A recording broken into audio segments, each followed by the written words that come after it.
One time they called me and just said, he's hurting other kids at school just because he's so wild.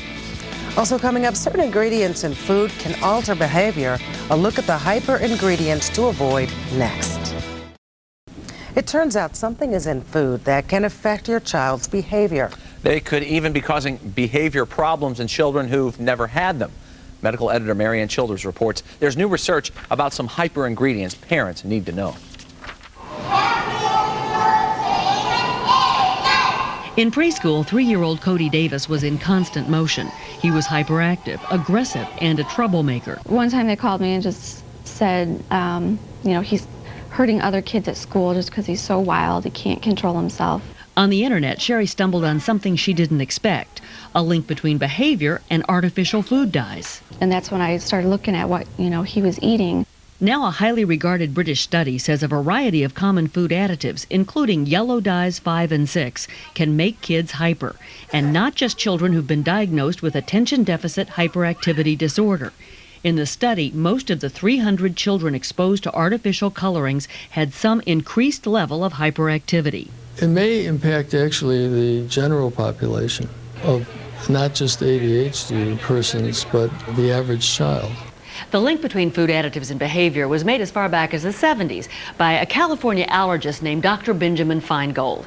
He developed a diet low in artificial colors, flavors, and preservatives. Sheri decided to give it a try. It's really just a difference of brands that you're buying. For everything that you would normally eat, there's always a different brand that doesn't have the dyes in it. Sheri believes Cody was especially affected by red dye number 40, and when she eliminated it from his diet, within 2 days, hyperactivity was down 75%. It was just amazing, the difference. The hyper ingredients are found in everything from beverages to baked goods. Sheri shops now for more natural versions colored by fruit and vegetable extracts, so Cody can still eat foods he loves, even Cheetos. Sugar, by the way, is not a culprit in moderation. Can I put the sprinkles on, Mom? Yeah. Here Cody and his sister Lindsay are using sprinkles colored with beets or raspberries, not dye.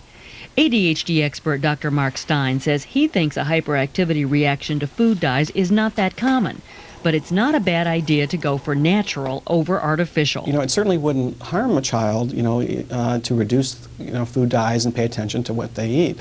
Now age 7, Cody is winning awards for his excellent behavior in school.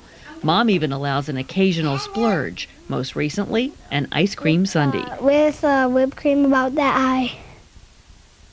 Well, this latest research prompted the British equivalent of the FDA to issue an advisory to parents to reduce foods with additives if they see changes in their child's behavior. Now, here in the U.S., the FDA has taken no action. However, the Center for Science in the Public Interest, an advocacy group, recommends that children avoid food dyes, especially Robin Diane Yellow 5 and 6. Okay, Marianne, thank you for that. A lot of food that has that in it. Thanks, Absolutely. Marianne.